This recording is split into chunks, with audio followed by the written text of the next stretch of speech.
We welcome Ilan and Nadiv Barinholtz to lead us in the Star-Spangled Banner and Hatikva.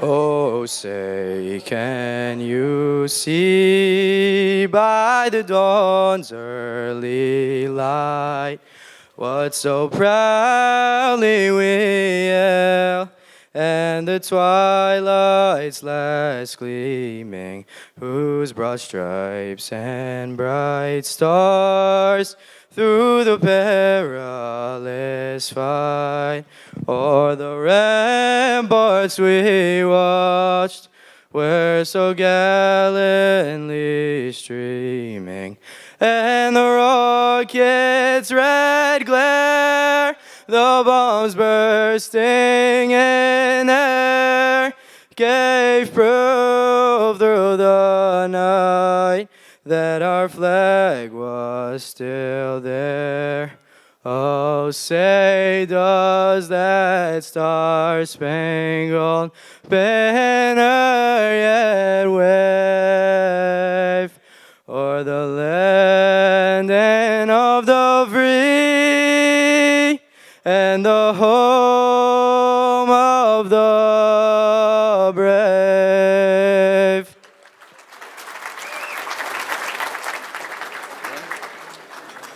Lord, believe of Benima, Nefesh Yehudi, Homia, Ufate Mizrach Kadima, Ayin Letion, Sophia, Od lo avta tikvatenu, hatikva bat shnot alpayim, liotam chavshi be'artenu, eretz Zion, Yerushalayim, liotam chavshi be'artenu, eretz Zion, Yerushalayim. Thank you so much. I'd like to now call upon Rabbi Bram Weinberg, the rabbi of the Kemp Mill Synagogue in Silver Spring, Maryland, to recite prayers for the United States and for Israel.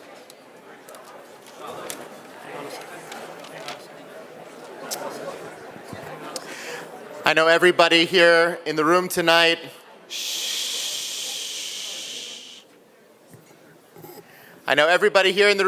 feels deep love and passion for the United States of America, as well as the state of Israel and the relationship and partnership between them. And we know that with the incredible work of EMET and a little help from above, we will continue to be incredibly successful. Please rise as we recite the prayer for the United States government, followed by the prayer for the state of Israel. Our Father in heaven, assist and bless this country, the United States of America. Inspire love and brotherhood among all of the inhabitants of this land.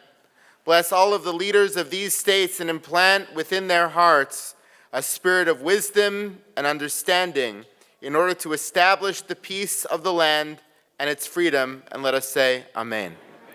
Our Father who is in heaven, protector and redeemer of Israel, bless the state of Israel, the dawn of our deliverance. Shield it beneath the wings of your love. Spread over it your canopy of peace. Send your light and your truth to its leaders, officers, and counselors, and direct them with your good counsel. And let us say, Amen. Please be seated.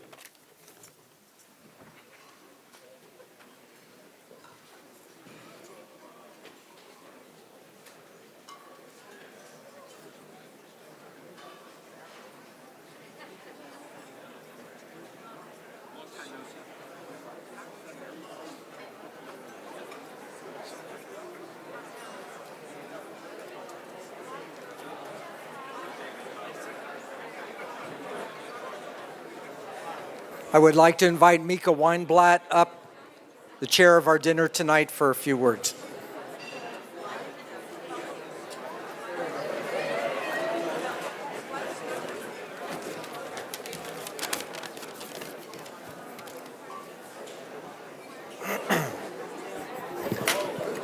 I'll wait for people to. I know, do we wait for a minute? Yeah. Shh. There we go. Okay. All right, my name is Micha Weinblatt, and beside me is my beautiful wife, Miriam Weinblatt. And we are delighted to welcome and thank you for coming out tonight to honor our honorees and to stand up for truth. It's nice to see so many new faces, so many next-gen faces. Just a few years ago, I was a new face, so just think this could be you next year. Miriam and I are so proud to be chairing tonight's event because speaking the truth has never been more important. 50 years ago, on November 10th, 1975, the UN passed Resolution 3379, stating that Zionism is racism. Boo. 4 years later, in 1979, Edward Said formalized the convoluted charge that Israel is a settler colonial state. What a mouthful. As if just one of those adjectives wasn't enough, they had to combine two of those words. And more recently, just 13 days after October 7th, the mayor-elect of the city just north of us declared definitively that a genocide was occurring in Gaza. These lies we're hearing in the media and on college campuses aren't new. They've been around for a long, long time. Racists, colonizers, genociders, they've got the right idea, they've got the wrong team. They've inverted the truth, repeated it until it has become the accepted narrative. Well, no longer do we have the privilege of letting the lies fester. EMET, the Endowment for Middle East Truth, is here to roll up their sleeves and to do the hard work, to remind our elected officials that everyone is entitled to their own narratives, but not their own facts. So tonight we are honoring 5 truth tellers who are in the trenches, standing up for justice and fighting the good fight. And we're so thankful for their voices. Miriam and I are proud to support the work EMET is doing, and we look forward to working with all of you to continue to help EMET speak the uncomfortable truths. Thank you very much. Thank you.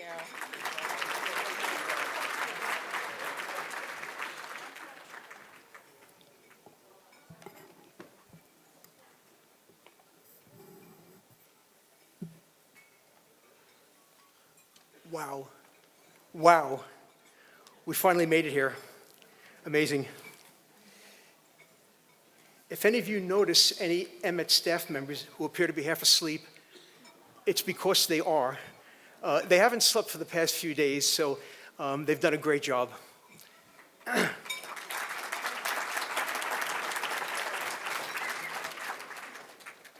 Honorable ambassadors, members of the diplomatic corps, members of Congress, distinguished guests, ladies and gentlemen, welcome to this EMET's 2025 Rays of Light in the Darkness Awards ceremony. My name is David Green, Chairman of EMET's Board of Directors, and I thank you all for being here this evening. Without your support tonight and every day of the year, this event and our project, advocating for Israel on Capitol Hill, could not be possible. We have an exciting evening planned, but before we begin, please indulge me for a few moments to thank those who made this event come together. First, thank you, Micha and Miriam Weinblatt, you just met them, for chairing this evening's event. Thank you.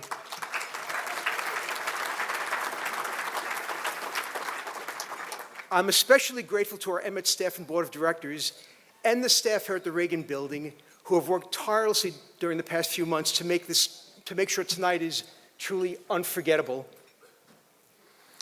When I call your name, don't be shy. Please stand and remain standing. Ayla Carvani. Keep standing. Ayla is our Director of Special Events. Everything that you see, hear, smell, taste, or feel this evening happened because of Ayla, without a doubt.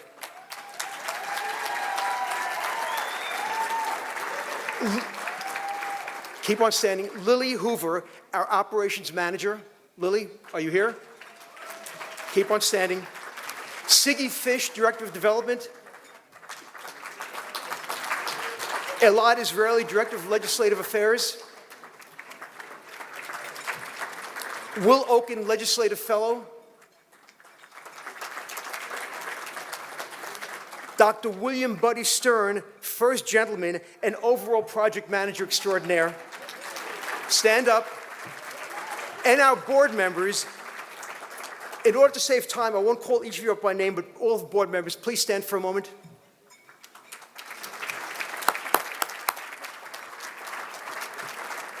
Thank you all. Thank you very much. And now, for the most towering figure in this room, the president and founder of EMET, Sarah Stern. Sarah, please stand.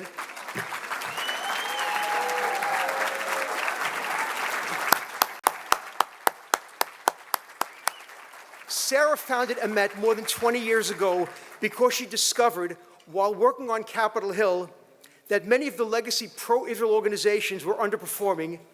Pro-Israel donors were not receiving a very good return on their investment. EMET was created to ensure that there is a pro-Israel presence and voice on Capitol Hill every day to meet with members of Congress. Sarah, thank you. We are grateful for the personal sacrifice you have made for all of us over these many decades.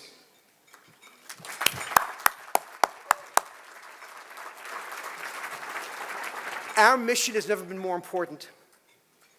Advocating for Israel also means shining light on the enemies of Israel, who are also enemies of the United States and Western civilization. That's why fighting for Israel means we're fighting for the Druze, the Kurds, the Yazidis, even Muslims and Christians, especially Christians in Africa, especially in Nigeria, where genocide, yes, genocide is happening in real time.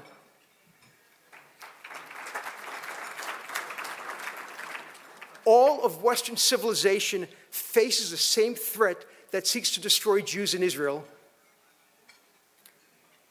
Do you hear that, Tucker Carlson? All of Western civilization faces the same threat that seeks to destroy Jews in Israel. EMET advocates for a united front against the enemies of civilization. By the way, since I mentioned Tucker Carlson, if any of you run into him, if you can please convey a personal message from me, it's a short message. Winston Churchill was not the bad guy.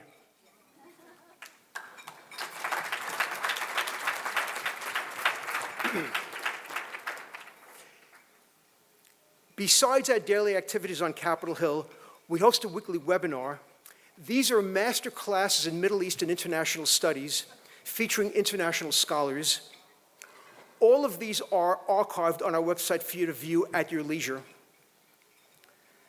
To give you a sense of these webinars, and a special favor to me, just do me a special favor.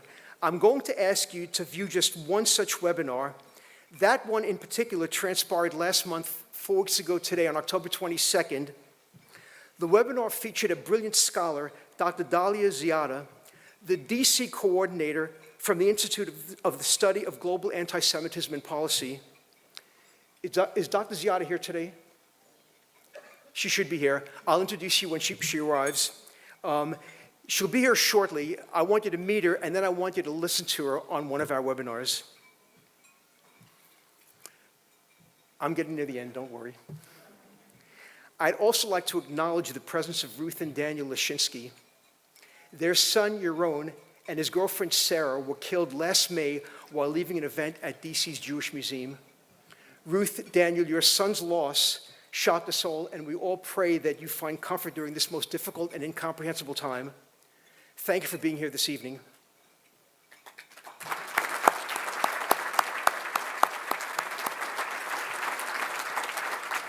This evening, we are here to honor our 2025 Speaker of Truth Award recipients, all of whom are the personification of moral clarity and courage. Again, thank you for being here this evening. Our program will now begin.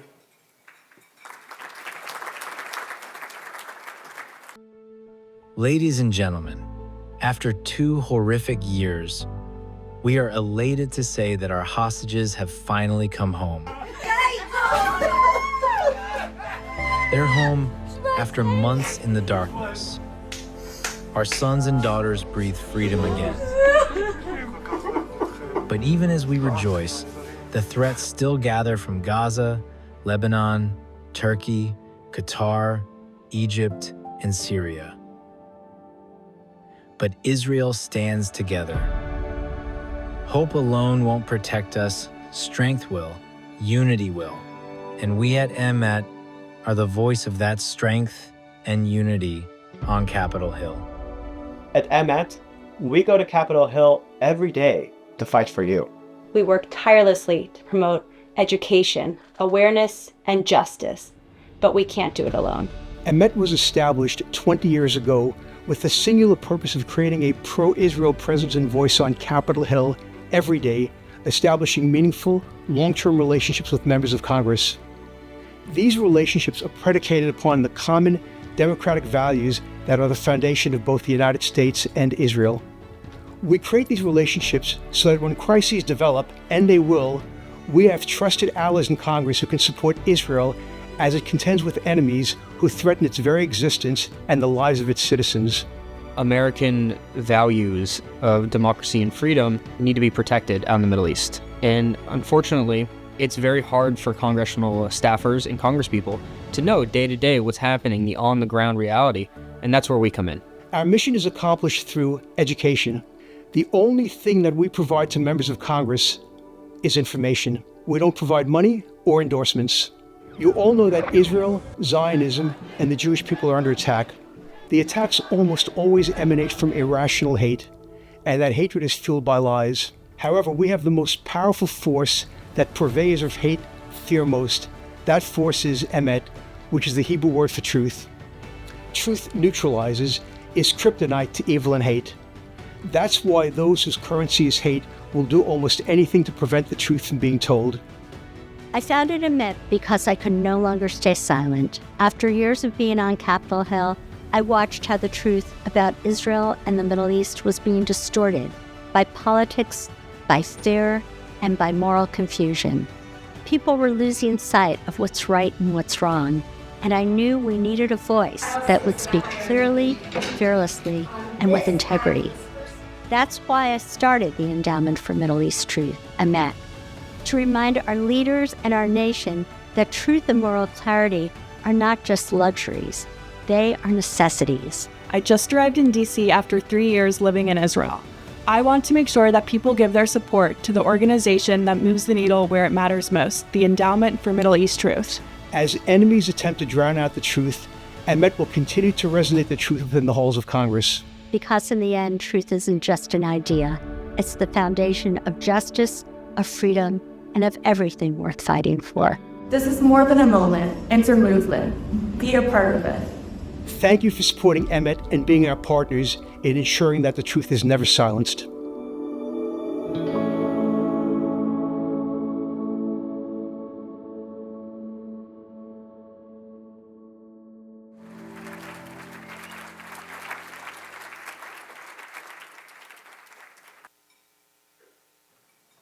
Ladies and gentlemen, we just learned last night that Ambassador Leiter will not be able to join us. He's in Israel right now. He was in Israel on Monday, November 17th, for his son Moshe's second yahrzeit anniversary. He was killed in Gaza in November 2023 by Hamas terrorists. He was supposed to return, but because of governmental responsibilities, he wasn't able to catch his flight this morning. In his stead, Deputy Chief of Mission Eliav Benjamin will accept his award and give his presentation.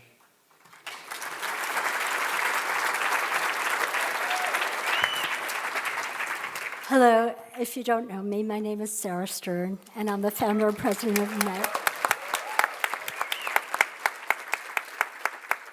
I just want to say that Eliav Benjamin has given his neshama, his soul, to the state of Israel, and he is a very deserving recipient to transfer this award, but also he is a deserving recipient himself. Let's hear it for Eliav Benjamin. And we will be neighbors soon in Modi'in, Israel.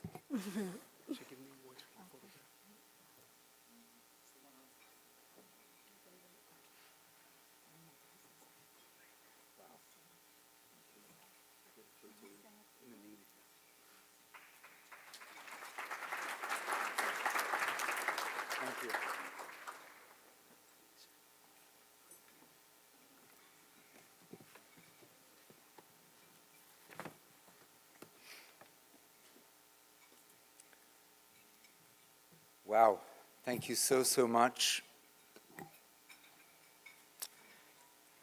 It is a profound honor to stand here before you today on behalf of Ambassador Leiter, who sends his sincere gratitude for being honored here this evening, as well as similarly sincere apologies for not being able to join. As he was asked by the Prime Minister at the very last moment to stay an extra day in Israel, as he assumes even more responsibilities than before. This comes in a week which started with the 2-year Yahrzeit anniversary of his beloved oldest son, Major Moshe Leiter, who fell in battle while leading a special unit operation in Gaza. With that in mind, we are gathered here this evening for this special moment of marking and celebrating the commendable work of EMET. We are here all united under the banner of truth, conviction, resilience, and the unwavering spirit of community. Receiving the Rays of Light Award on behalf of the Ambassador is not just a recognition of individual achievements. It's a testament to the collective effort we all put forth in promoting truth and justice, particularly in relation to the State of Israel. In times when the world, and yes, also here in the United States, grapples with misinformation, misunderstanding, and fake news, it is more crucial than ever for us all to speak up for Israel, to advocate for our rights, and to challenge the narrative that seeks to undermine our identity and existence.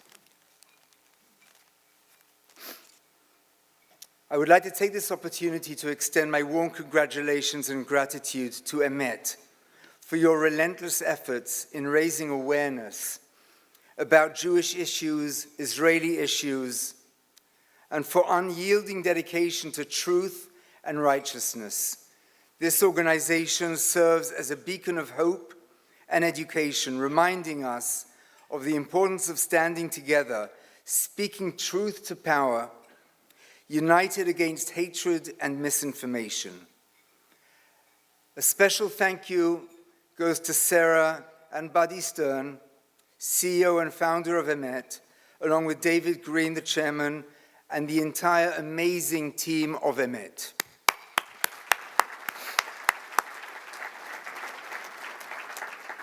Your dedication, your leadership, your efforts have not gone unnoticed, and we truly, truly see this as a joint mission.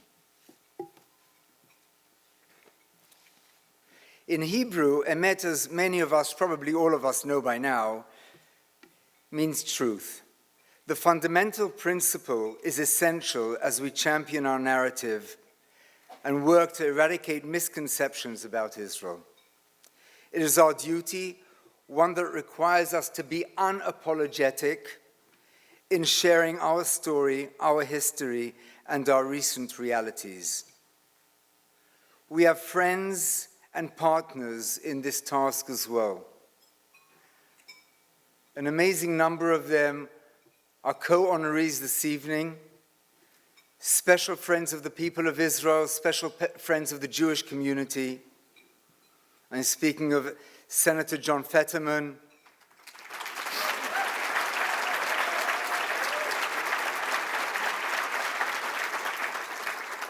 of Leo Terrell, a dear friend who's leading the task force in DOJ,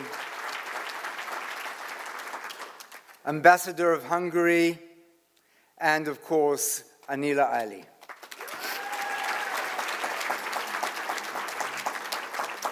Anila, other than being a very dear friend, is a prime example of what religious leaders can and should be doing together to speak out and speak up when it comes to truth. Thank you, Anila. Tonight, we gather not only to celebrate EMET through rays of light in darkness, but also to reaffirm our collective confidence in the Zionist imperative, the enduring commitment to our ancestral homeland, Israel. And as Ambassador Leiter so clearly and unapologetically put it in his presentation of credentials to President Trump at the end of January, the Jewish people indigenous to the land of Israel. As Jews and proud Zionists, we share a historic and living mission that is woven into our identity, our values, and our aspirations. In these challenging times, the need for national cohesion and unity has never been more vital. Our strength lies in our ability to stand together as one people, regardless of our differences. This unity fuels our resilience and empowers us to advocate for our beliefs, our homeland, and our future. This brings me to the word that it potentially embodies both our challenge and our promise, tikva, hope. As we confront significant challenges, including the delegitimization of Israel and the ongoing threats posed by our enemies, headed by Iran and its proxies, we must remain steadfast. Hope inspires action and compels us to fight for our truth. While we gather in a spirit of hope and celebration, we must also acknowledge that our work is far from over. Yes, we have welcomed home our 20 remaining live hostages.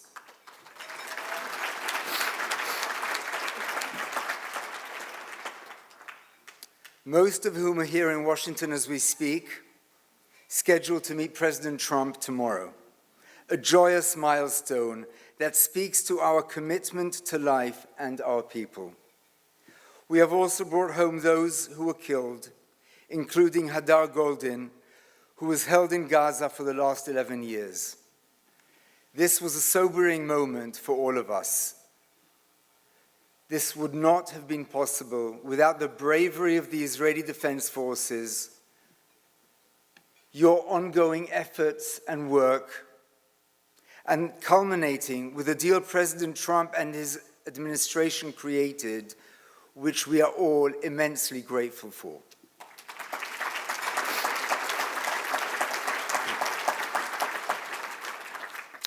Yet, we still mourn the 3 deceased hostages being held in Gaza who have been held for over 775 days.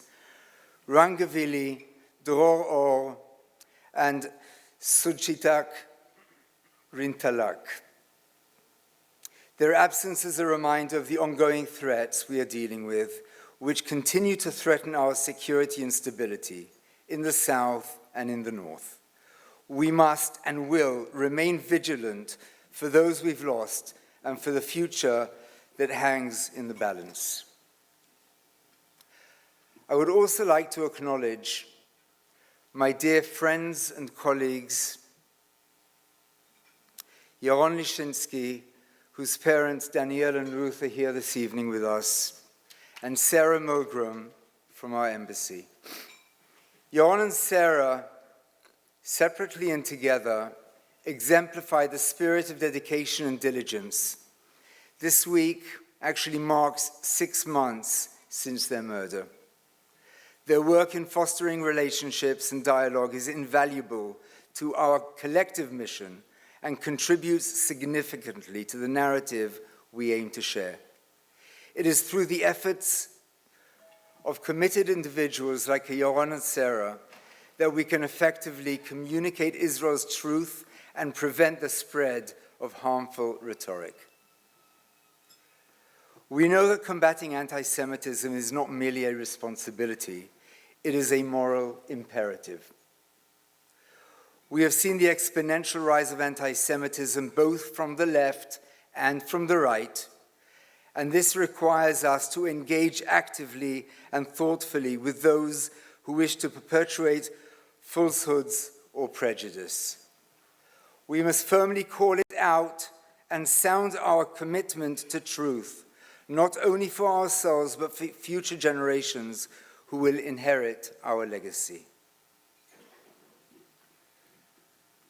This week's Haftarah of Parashat Toldot from the book of Malachi reads, תורת אמת הייתה בפיהו ועוולה לא נמצא בשפתיו, בשלום ובמישור הלך איתי, ורבים השיב מעוון.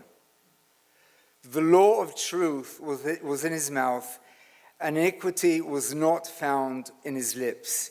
He walked in peace and uprightness, and many he turned from sin.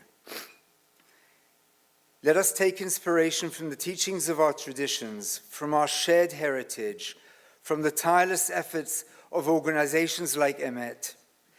Let us pledge to continue working together, amplifying our voice for Israel, to uphold the truth with unwavering strength.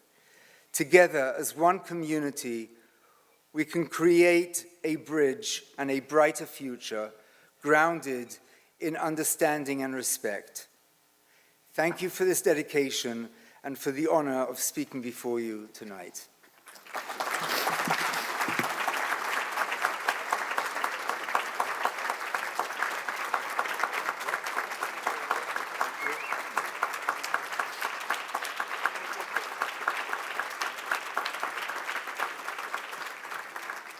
Senator Fetterman, who's not Jewish, has been more supportive of Israel over the past 16 months than many of his Jewish colleagues on Capitol Hill. He has and continues to pay a price for his position on Israel, but he has not backed down. In fact, he has doubled down. I'm willing to be like the last man standing in my party that's ever going to be with no conditions till the end, until Hamas is effectively neutralized. Whatever they need, military, financial, or intelligence-wise, I'm always going to support that and vote for those things. I blame Hamas and I blame Iran. People that rape and torture young girls and women, that tie families together and they set them on fire. They don't want peace. I grieve for the death of Palestinian children and other innocents there, and that's why we have to destroy Hamas, and we have to find and develop a new way forward where people can live in peace. I'm always going to stand with Israel through this. Now, if I'm an outlier in Democratic, I guess perhaps. I'm unapologetically very pro-Israel. Whose side are you on?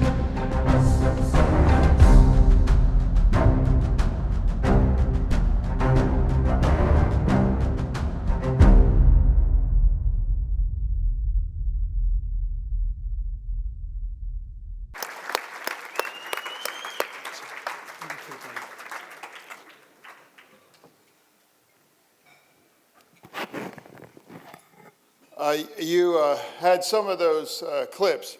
For me, it has been the supreme honor of my time in the U.S. Senate to proudly, unapologetically stand with Israel through this.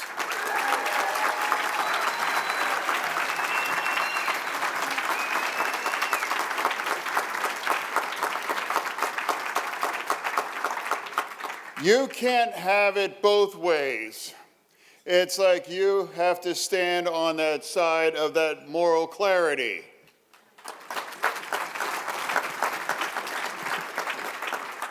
Now, for me, the more and more people will back away from Israel and that moral clarity, that's a call for me to lean in stronger during those times.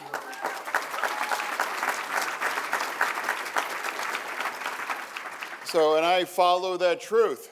And now, regardless, it is the only thing that matters is standing with our key ally. What Hamas has started was a full-on war against civilization and trying to destroy Israel. and regardless the politics in my own party, then for me, I had to be the conscience of the Democratic caucus in the Senate. Well, then I'm happy to do that then too.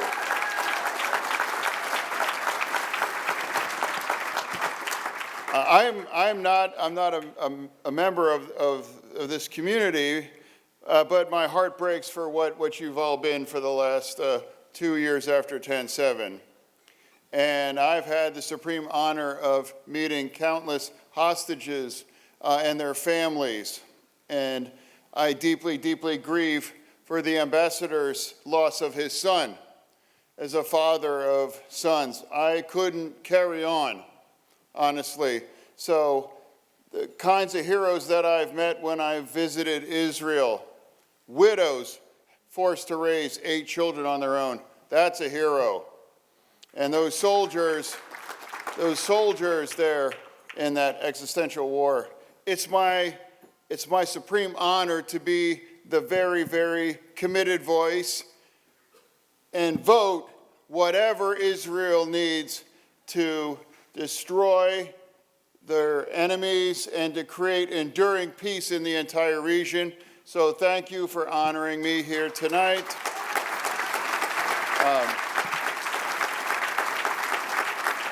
I never thought that voice might penetrate, but if it has, like I said, thank you for this incredible honor. Thank you very much.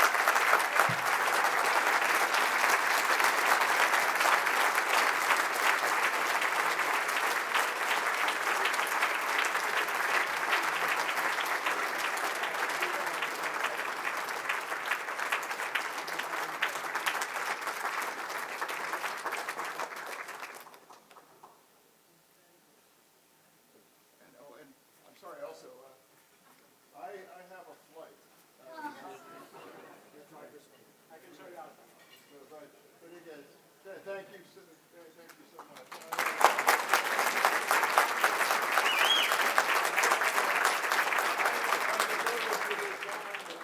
You absolutely deserve my devotion, and it's been a supreme honor. Thank you.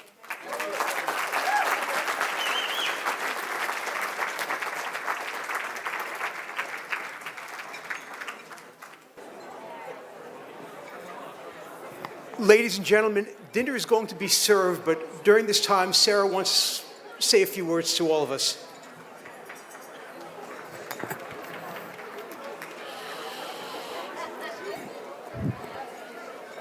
I know. Everybody wants to be with the rock star, Senator John Fetterman, but we have other rock stars here tonight as well, including Leo Terrell, who has been fighting anti-Semitism eternally inside the Department of Justice, and my dear, dear friend, Anila Ali, who I love.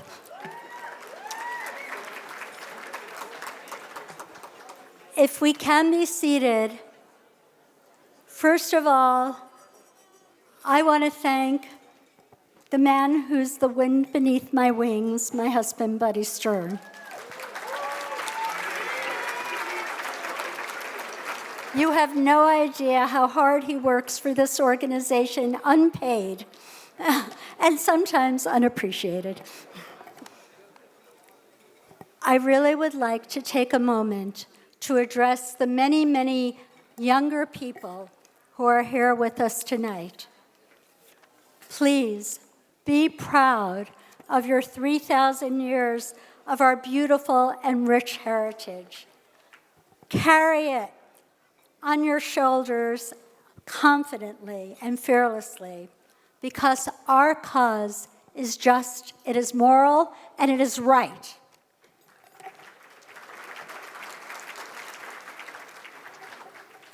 Remember our rich, abundant, but much too often tragic history, including on October 7th. Look towards the strength and the resilience of our IDF soldiers and reservists who've demonstrated this in this very long and difficult war. They have willingly put their lives on the lines, and sometimes, like Moshe Leiter, have made the ultimate sacrifice. Be strong, strong enough to call out the many allegations, defamations, distortions, and lies directed against our people in the state of Israel. As Congressman Tom Lantos used to always tell me, the veneer of civilization is paper thin. We must recognize that our enemies are numerous, both abroad and here at home. Always, always, always remember that when the pursuit of peace is the sole objective of foreign policy, it becomes a weapon in the hands of the most ruthless, including the many jihadists whose sole wish is to destroy the state of Israel. Finally, have the courage to believe in yourselves and to continue fighting for our sacred values. What we do here is not just a job, it's a calling and a mission. Please keep carrying this mission on your strong young shoulders and always, always, always maintain the courage and the wisdom to speak the EMET, the truth. Thank you very much. And one other housekeeping rule here, we have black and gold envelopes. A very important donation have been made to those people who've been affected by October 7th, including children and some disabled soldiers. So please take it and cherish it. Thank you.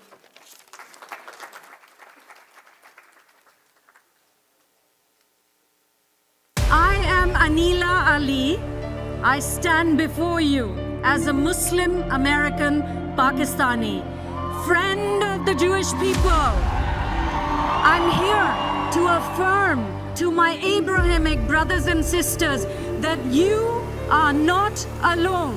When you show your hatred for America or for the Jewish people or for anybody else, what you're doing is you're perpetuating a cycle of hatred, which at some point or the other is going to come back.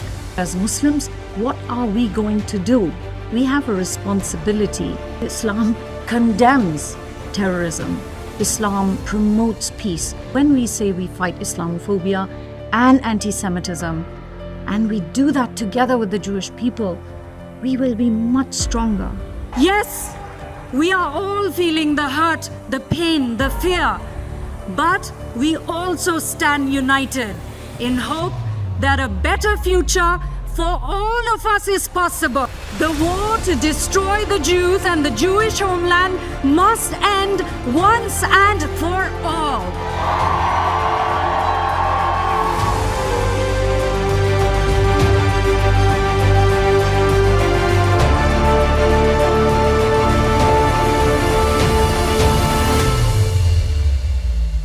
Introducing the one indefatigable, beautiful friend of mine, Anila Ali. Yay!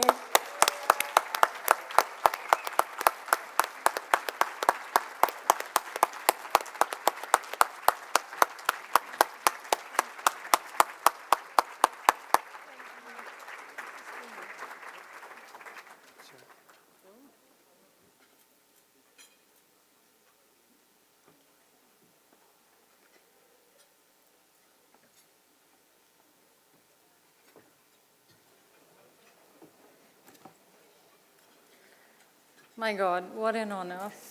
What an honor to be awarded, to be here with all of you. Before I begin, Bismillahir Rahmanir Rahim. Shalom, Assalamu alaikum, and good evening to you, my esteemed fellow guests and honorees.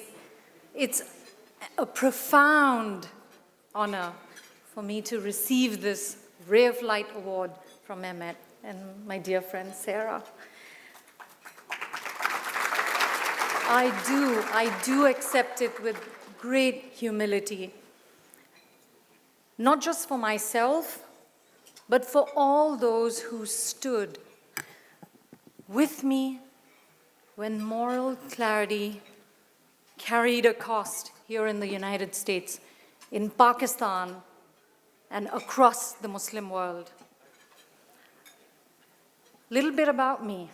I come from a family that believe public service is indeed a sacred tradition, a sacred obligation. My grandmother was the founder of modern Pakistan. She was the elected Muslim woman in Indian Congress, Hyderabad, and has a civil rights, as a women's rights advocate. She wrote dozens of books on Islam and women. And then she mobilized thousands of women for the Pakistan movement in 1947 and prior to that.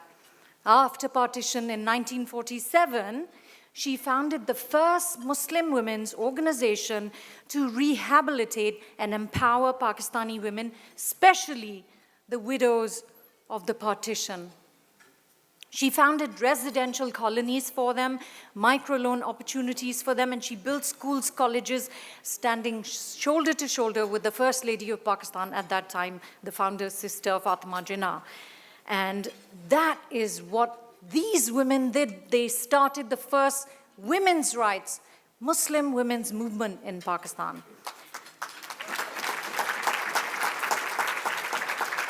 And her legacy today, it remains a very big guiding force in my life. Now, her son, who's my father, was also a founding father of Pakistan, and he was a youth leader in India, standing with Jinnah, who is the founder of Pakistan. When Pakistan was born, he became an interfaith leader, and he protected the minorities in Pakistan. He was a legendary journalist. He was an author, a diplomat, and he wrote extensively on Pakistan and Islam. His biography of Prophet Muhammad, peace be upon him, highlighted the Prophet's commitment to women and interfaith. So my father raised me to be a strong, independent, intellectually disciplined woman, equal to any man. He reminded me, this is when I got married in 1989, that Islam is not blind subservience to man. I didn't know what he was talking about at that time. But he told me at that time, you must think and you must speak for yourself. Whether one agrees with his interpretations or not, that's immaterial. But the evidence of his beliefs stands right here in front of you, ladies and gentlemen. I am my father's daughter. And so, I can tell you that I spent a lot of my formative years in England. My father served as a diplomat, and then later on I moved to Saudi Arabia, and yes, that's another story. But eventually I came to the United States and proudly became a United States citizen. Yes, that was a very proud day. And that's when my father told me, he said, you've made America your home, now roll up your sleeves and serve it, and so I did.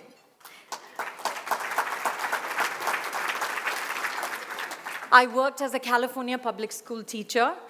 I served the city, the state, I ran for office, and then I finally said, we need to have a platform for Muslim women, and I founded the American Muslim Women's Empowerment Council.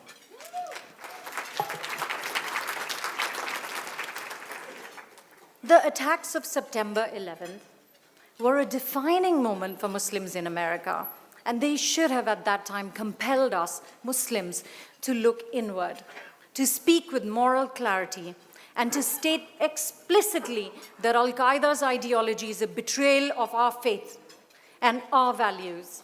But when I reached out to major Muslim organizations in the aftermath, I did not find that clarity. I found hesitation.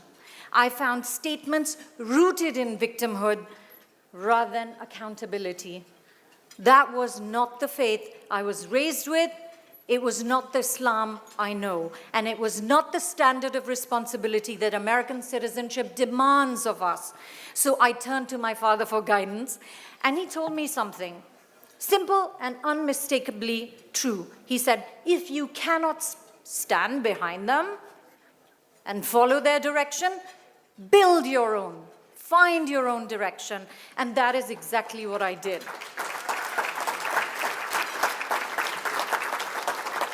But my dear friends, let me speak candidly. Being a Muslim woman leader in the United States comes with unique challenges. I have been told by fellow Muslim faith leaders in front of New York Times journalists, wait in the kitchen, sister. I have been told that my voice does not represent Islam because I don't wear a hijab.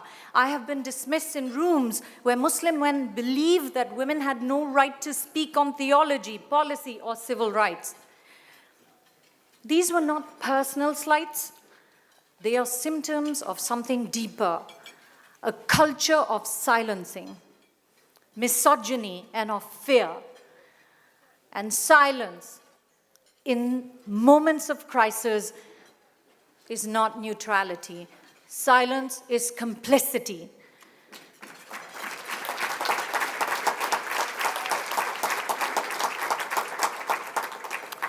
As AMWEC grew, we saw with unmistakable clarity how anti-Semitism had taken root in certain institutions, in mosques, in school districts, on college campuses. Faith was being distorted, not as a source of moral illumination, but as a weapon of division and anti-Semitism.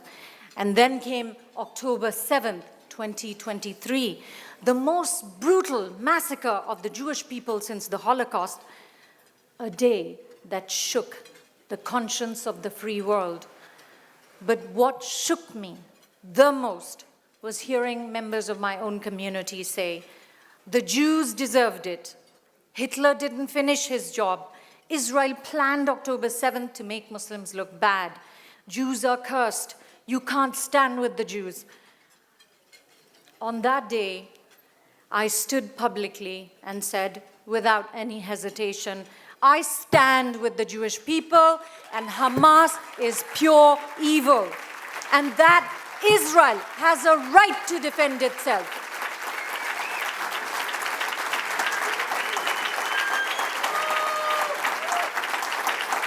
And like Sarah, I said, I will not be silent.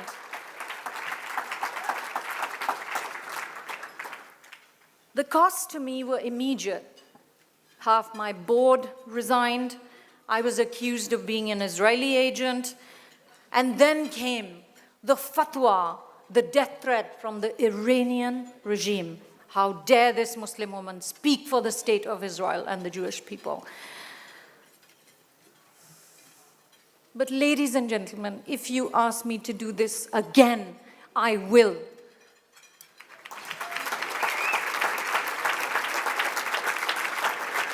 Because I can tell you that moral clarity is non-negotiable.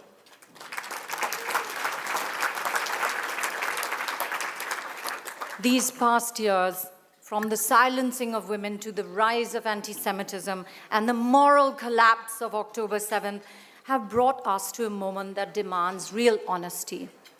We as Muslims must take responsibility for what is preached in our mosques, for what we allow to take root in our community. We must take responsibility. Many of us came to America fleeing persecution, seeking opportunity, and longing for freedoms denied to us in the lands that we came from. No equality, no right to dissent, no free speech. Yet today, in some corners of our own community, we are undermining the very liberties that brought us here. This requires a definite reckoning. So let me be clear. When Christians are persecuted in Muslim-majority countries and we remain silent, we have a problem. When Muslims kill Muslims in Syria and we remain silent, we have a problem. when Kurds are attacked and the world looks away, we have a problem.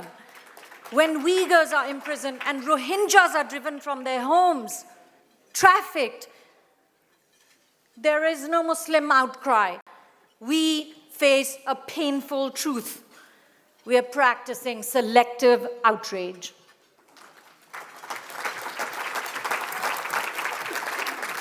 And if we claim to stand for human rights, then human rights must matter everywhere, not only when the victims look like us or fit our politics.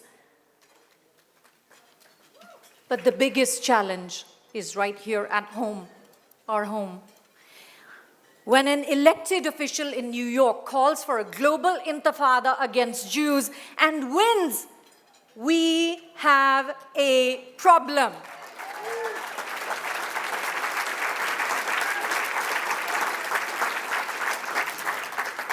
October 7th, wow, great victory, says an imam in Maryland. Kill them one by one, says an imam in Michigan. Every Muslim must do jihad, join the global intifada, says an imam in New Jersey. When imams can preach violence against Jews and Muslims and Muslim leaders say nothing, we have a real problem. And this is not about blame. This is about taking responsibility, moral clarity, and leadership. America gave us refuge, opportunity, constitutional protection. It's time we honor that gift by defending the liberties of others as fiercely as we defend our own. So tonight, I issue a call to policymakers, to faith leaders, and to fellow Muslims. Empower the moderates, engage the reformers, support those who confront extremism from within.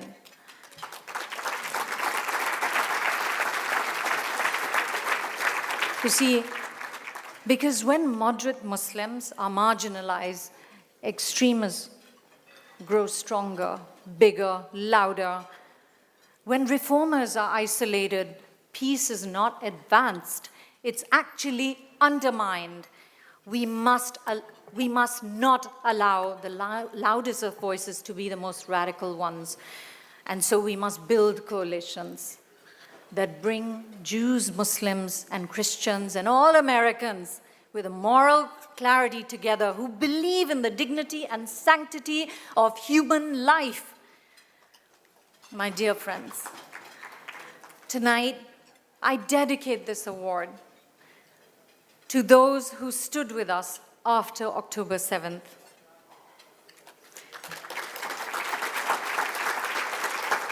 And not just here, but in Muslim countries, in Muslim communities, quietly, overtly, who spoke out against hate, traveled to Israel, and worked to rebuild Abrahamic unity. I stand not as one woman, but as a product of generations of courage guided by faith that demands justice, dignity, and peace for all. Let us build a future where all children, Muslim, Jewish, Christian, walk safely, freely, and where truth, responsibility, and unity guide our actions. Thank you.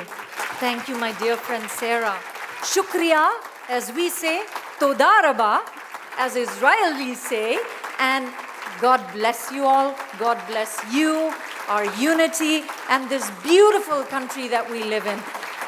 Thank you. It's a great honor, Sarah. I love you. Thank you.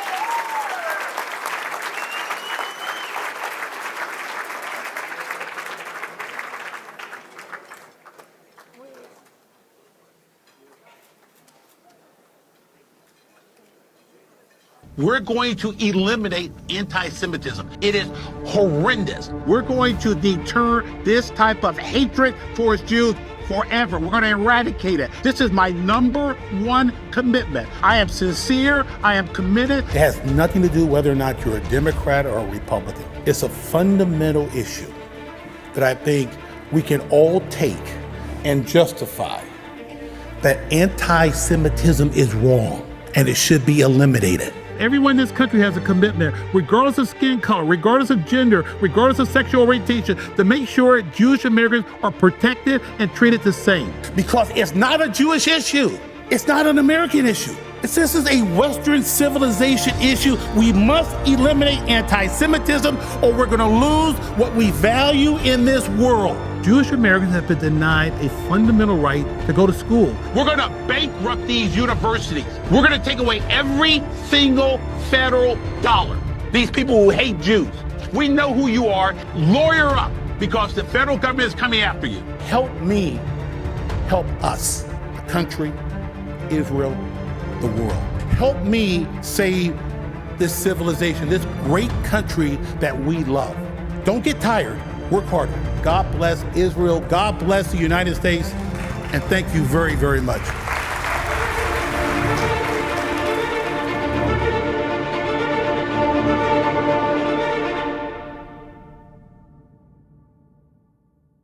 Leo Terrell, thank you.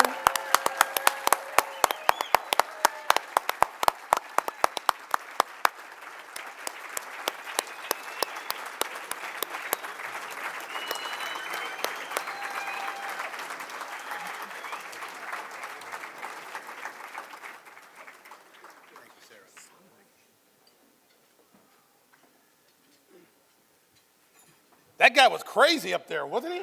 Wow. Oh, he is scary. That guy is scary. Who is that guy? It's not me, because that guy had a red hat on. But I'm going to go off script because, first of all, I want to thank you. I want to thank you for giving me this opportunity to speak to you, because we do have a crisis at hand.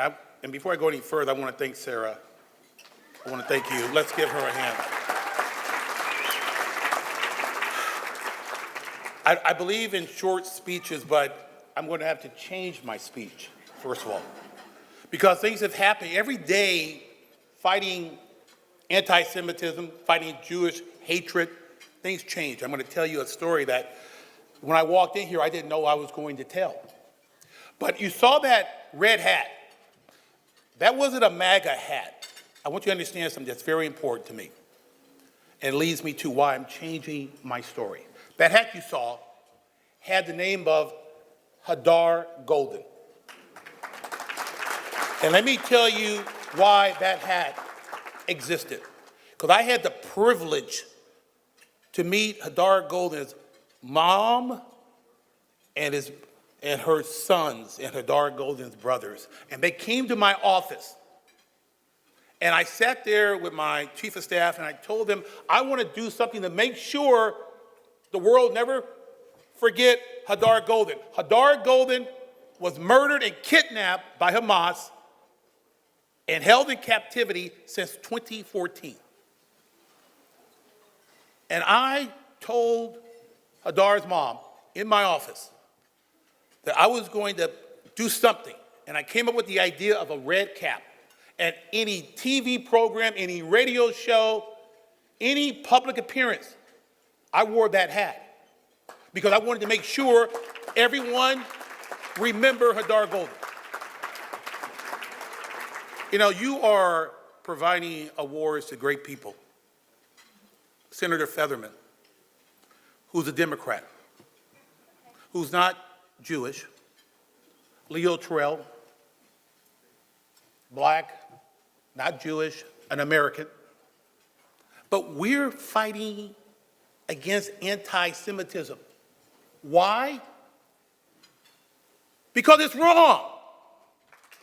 Fighting anti-Semitism is not a Democrat or Republican issue.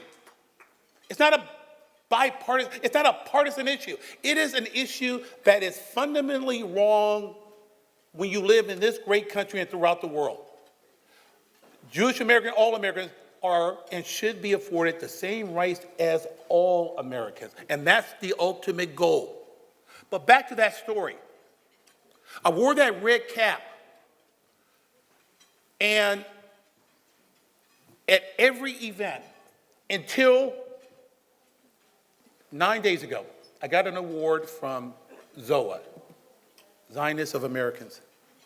And that was the night that I took that red cap off because Hadar Golden came home that night.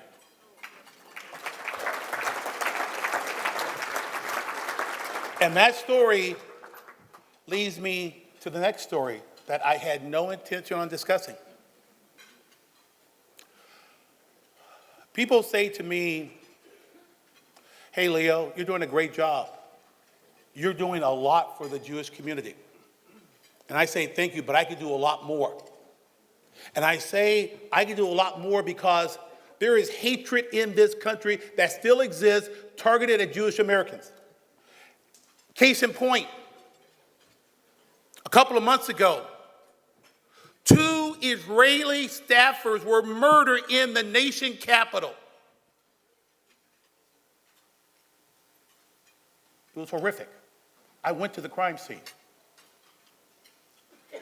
I had a chance, and I saw the crime scene, and that day I followed up and went to the embassy, the Israeli embassy. People were in grief, just grieving. The reason why I'm modifying this story is because this morning I had a chance to meet with Daniel and Ruth. Who are Daniel and Ruth? They're the mother and father of the young man, Yaron, who was murdered. I met with them today, this morning, in my office. And guess what we were discussing? I asked them questions, and you know what the father said to me? What can I do? What can he do to help fight anti-Semitism? And we're sitting today talking about what he can do to help fight this. And I say, you know what? I'm going to work on something, and we're going to work together. With your permission, may I bring up Daniel, who's at table number 1? Daniel? And Ruth? We're going to start working on fighting anti-Semitism today. I want them to come up, and I want you to meet the man who lost his son, but who wants to fight the good fight of eliminating anti-Semitism. So I want Daniel and Ruth to come up, and you need to meet them. I met them for the first time today. And then I heard that they were here.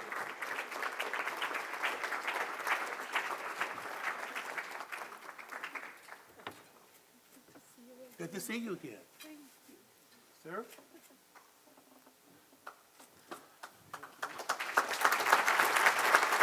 You want to say a few words, please? So now, come over here. This man in my office today said, what can I do to help? Well, today's the first day. And if you don't mind, if you could just say a few words. Because this is a 24/7 commitment. And I can assure you, I'm all in. I can assure you, I know all of you are in. But here's a new member of the team. Sir. Thank you. Well, thank you for inviting us. Thank you for having us here. It's an honor for us to be in the States and to be here in Washington, D.C., and to make new friends like Leo. It's really an honor. And of course, we want to help because all of us, we have a problem. We, in Israel, we have a problem. Here in the States, you have a problem. And it's called the hatred to the Jewish people. It's called anti-Semitism. The same anti-Semitism that provoked the 7th of October, that performed the 7th of October. The same anti-Semitism that murdered Sarah Milgram and Yaron Lishinsky. So we are all of us in the same boat. We are all of us in danger. So that's why I want to help. That's why we want to fight this monster that is called anti-Semitism. That's why I thank you for your support. I thank you for your fighting and your support. And we are soldiers together in this battle, in this war. The Jewish people around the world, the embassies, the diplomats, the workers at the embassy, the security at the embassies. I just came from Argentina, where I was born, and I saw what was the embassy of Israel in Argentina exploded by terrorism, killing so many people. We need to do something. We need to fight it. In Israel, we fight. We are not afraid of fighting. And we are tired, but we will fight, and we are fighting. And that is my purpose. That is what I offer to every personality in the States, in the State Department, in the White House, to fight together with you the common enemy that we have, this monster that is called anti-Semitism. And that was my offer, to serve under your direction, to be a soldier in this fight. And thank you, all of you, for fighting with us. Thank you. Thank you.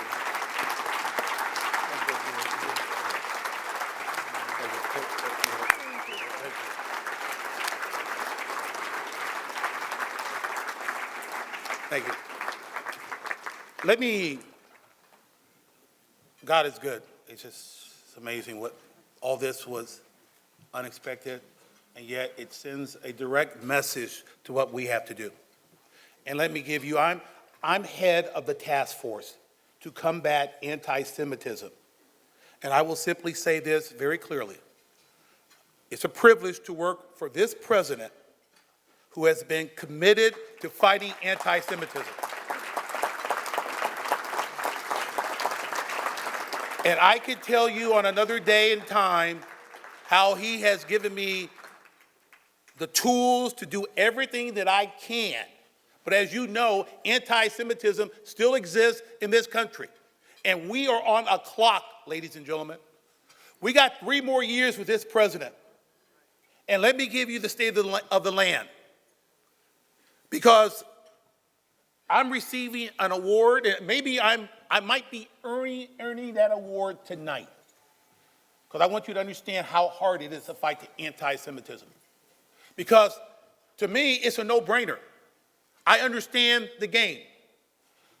Jewish Americans have been on the forefront of fighting hatred and racism from day one. And they have fought it in this country, and they have fought it on behalf of others. Case in point, Jewish Americans helped Black Americans start the NAACP. Jewish Americans walked with Black Americans in the South in the 60s to make sure that Black Americans got their rights. Jewish Americans, 2 of them, Werner and Goodman, were murdered in June of 1964 in Mississippi, helping Black Americans. I've been a civil rights attorney for 35 years. I know my history. And you're not free. I can't be free. This is not a Jewish issue. This is not an American issue. This is a Western civilization issue. And when I sit here and tell you we have problems, may I direct your attention to what happened 6 months ago in Colorado, where Jewish Americans were just protesting, supporting Israel, and some lunatic firebombed them in Colorado. May I tell you that in the previous 4 years, mayors and local administrators never prosecuted hate crimes?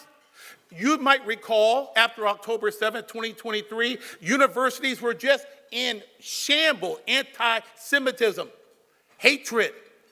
Jewish Americans couldn't go to school, couldn't attend classes. May I say to you, I was embarrassed. I went to UCLA Law School, and the shame of the failure to address hate crimes. We got issues. May I also tell you that even though I taught history and I taught about World War II, I've never seen anti-Semitism as bad, as rampant as I have seen it today. And we got a lot of work to do, because this hatred is well financed. This hatred is supported by corporations and media. I don't want to mention any names: CBS, CNN, NBC, New York Times, Washington Post, LA Times. They're well organized. We have to, and let me tell you right now, as a school teacher, I give us an F in our public response. They're kicking our butts in the public relations war. They're lying and getting away with it. They're not telling the truth, and they're being validated by corporate money and corporate media. We got a lot to do.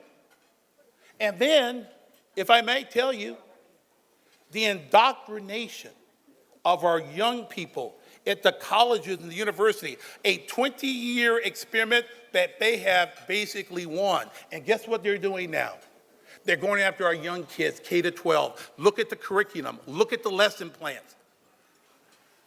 I can sit here and tell you very clearly, I need your help, because there are people within the administration, in my opinion, that have Jewish fatigue. Oh, we've done enough. Oh, we settled a few cases. We have never done enough. As long as Jewish Americans are not afforded the same rights, it is an ongoing fight 24/7. You cannot get tired. I will never get tired, so I am demanding that you work as hard. One final point, and I stressed this at the beginning. We got 3 more years.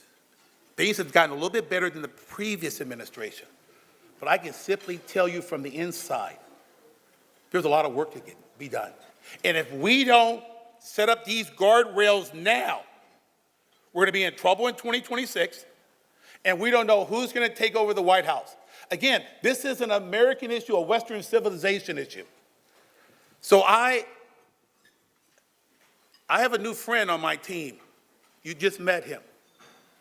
I'm speaking to the choir right now. We have to recruit. We need more people. We need more response. I'm proud to get this award, because the whole purpose of this award is to be a truth teller. And I have spent my time up here telling you the truth. I need your help so that I can help you. I need your help so I can help your children and your grandchildren. Because we have a battle that we have to win, or else I cannot, and I do not want to speak about the consequences if we fail. God bless the state of Israel, God bless America, and God bless you.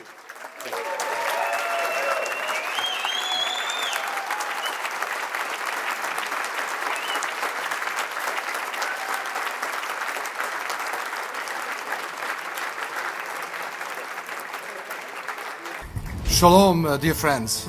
I'm the Hungarian ambassador, and I'm bringing a message from my country, the Hungarian society. You should know that in Hungary we do not allow any trace of anti-Semitism. You should know that the Prime Minister Orbán just today banned all pro-Hamas, pro-terrorist demonstrations. There is no place for hatred in the streets of Budapest and elsewhere in Hungary. On the issue of anti-Semitism, it's no wonder that if you look at the situation in Europe these days, it is only this country where Jewish people can really enjoy their identity. And most recently, 10 countries voted in favor of Israel at the UN. If you look at the map from Europe, it is only us. I'm very proud of that. And I think this is how it should be. And I'm very, very happy that now I can serve my country in another country where this highly important topic is one of the highlights of our bilateral cooperation. And we are very thankful for the friendship of many Israeli friends, many people from Israel, from America. This is a great place to be. We stand with Israel just as much as we stand with the Jewish community here and elsewhere. Toda haba, and thank you for the organizers. Thank you.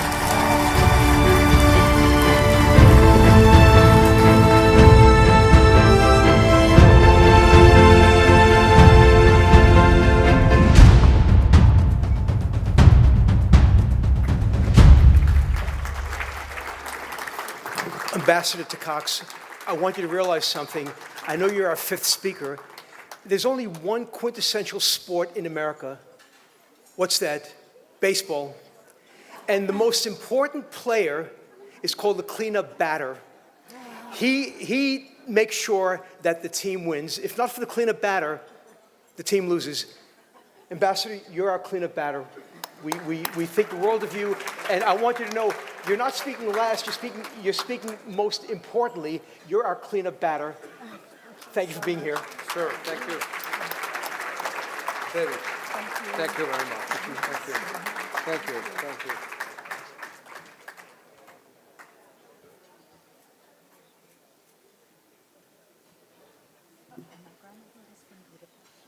Look at that. Thank you. Thank you very much. Good evening, ladies and gentlemen. It's obviously a great privilege, an honor to stand in front of you, and it's very easy to inspire you speaking after Leo Terrell. Sir, thank you very much for your words, and I fully subscribe to everything what you said, as much as I subscribe to everybody else who spoke before me. I definitely would like to use this platform, this opportunity to express our very deep sympathy, condolences, share of grief and respect to those who lost their loved ones. We heard about the son of my dear colleague, Ambassador Leiter. Moshe Leiter, please give my best regards to the ambassador. But as much as that, to the parents of Yaron Lichinsky and Sarah Milgram, our good friends, whom we lost in May, in a heinous, terrible attack of anti-Semitism in the United States of America. Obviously, we are with them, and we have always been with people like them. Well, receiving an award is always something very special, especially if you are an ambassador, just a bureaucrat. Somebody recognizes that, in fact, you are doing something. And that's great, and I would like to express my profound thanks and gratitude to my friends at EMET. President Sarah Stern, thank you very much. Chairman David Green, thank you very much. I mean, you have been great friends of us, of Hungary, of the Hungarian embassy. And it's important personally, but I know it very well that this award is not to me, but to a policy, to a government, to a community that I'm very proud to represent in the United States of America. And this opportunity is even more special to me that I can share this evening with someone who is very important and to whom I can be very thankful. A more important representative of the Hungarian government is with us today, and I'm very happy to introduce you Minister János Bóka, who is a member of the Hungarian government. His day job is Hungary's policy towards the European Union. He's a minister for EU. It's a very easy job for us Hungarians.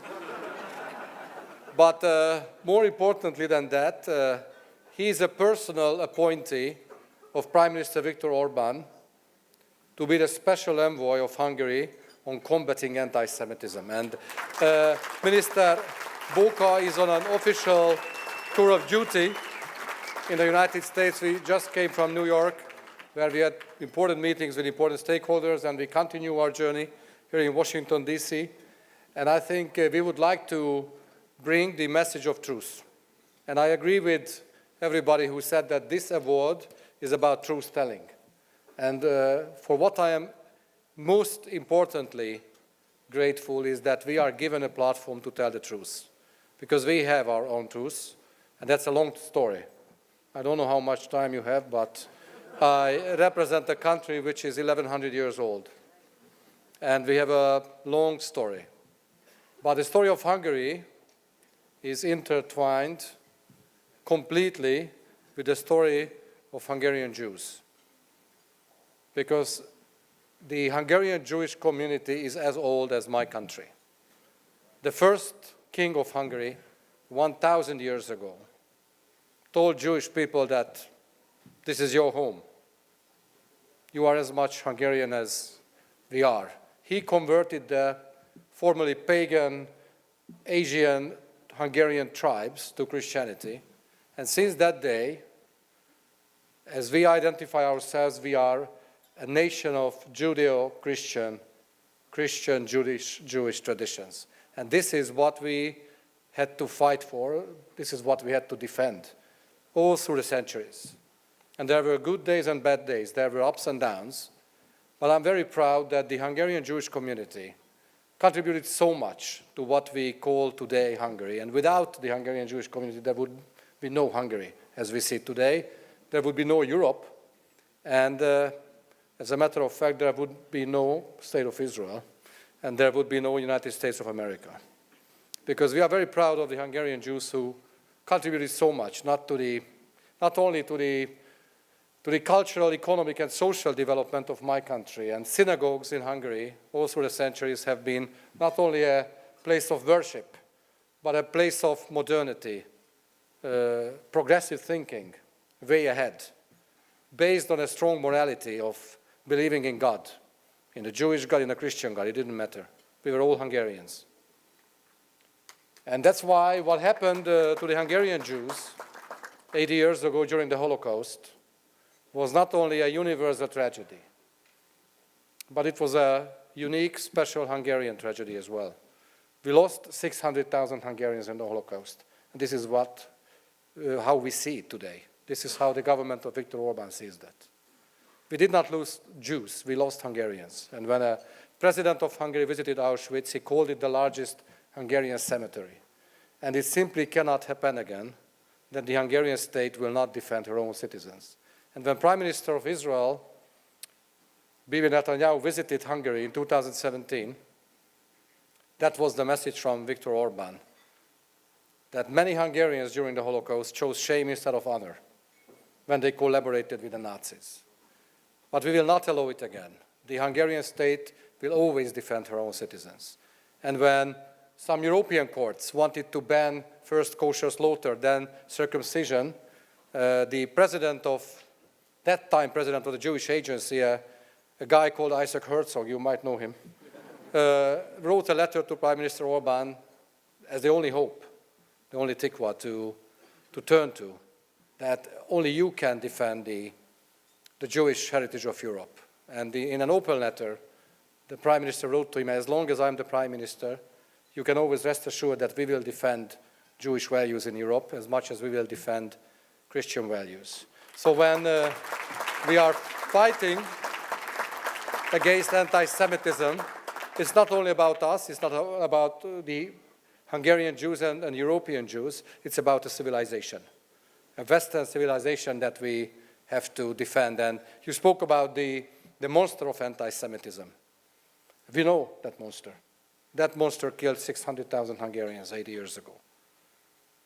But now I'm very proud that Hungary is the only place in Europe where Jewish people can live in peace, in security, where Jewish life thrives. There is a renaissance of Jewish life, religious life, community life, cultural life, and we are very, very proud of that. In fact, as the minister said today in New York to someone, that it's very strange that we are rewarded for not being anti-Semitic. I mean, this is terrible. But we definitely very much value your attention and the opportunity that we can tell the truth. And of course, when we talk about the State of Israel, well, you might have heard about a person called Theodor Herzl. He was born in Budapest. So our story with the State of Israel is very, very close. And now we have about 200,000-300,000 Israelis who are with a Hungarian family. And I know that there are many, many people here, American Jews who are coming from a Hungarian family. And my best regards to them. And the Israeli political life is full of Hungarians on both sides of the arena. Some people who don't like Prime Minister Orban because they are leftist. Yair Lapid, the son of Tommy Lapid, but others But our policy towards Israel is an all-weather policy. We don't care who is in government in Israel. We don't care who is in government in the United States of America. We know that as long as we are in government, we will always defend Jewish life. We will foster Jewish life, because this is also about us. It's not about you, it's about us as well. And next year in America, you will celebrate your birthday, 250, just a baby. But the story of America is also full of Hungarian contribution, full of Hungarian Jewish contribution. When people say that, when we told them that, in fact, Hollywood was founded by Hungarian Jews, they say that we thought that they were New York Jews. We say, yeah, of course, but before they were New York Jews, they were Hungarian Jews. And this is, and many of the movie life, even today, are coming from a Hungarian family. And my message to them, and my message to all those who survived the Holocaust and who survived other terrible atrocities against Jews, that please don't be afraid. We have learned from history, and it will never happen ever in Hungary that Jewish people cannot live in peace. We left the International Criminal Court because they issued a biased arrest warrant against the legitimate Prime Minister of Israel. And Prime Minister was of Hungary, Viktor Orbán, was the first, one of the very few, who banned pro-Hamas demonstrations in Hungary. He said there is no from the river to the sea in the streets of Budapest, especially after the Holocaust. So you can rest assured that you can rely on us in America, in Israel, and elsewhere, because we are your ally, we are your friend, and we speak the truth. Thank you very much for this award. I take it home as a recognition of my government's fight and consistent struggle against any form of anti-Semitism and to foster Jewish life. And also we have a time to celebrate. I will tell you the only word that I learned in Hebrew. Ani rotzeh lishtot yaim adom meramat hagolan. Haverim, toda rabba. Thank you very much. God bless America, God bless Israel, God bless Hungary. Thank you.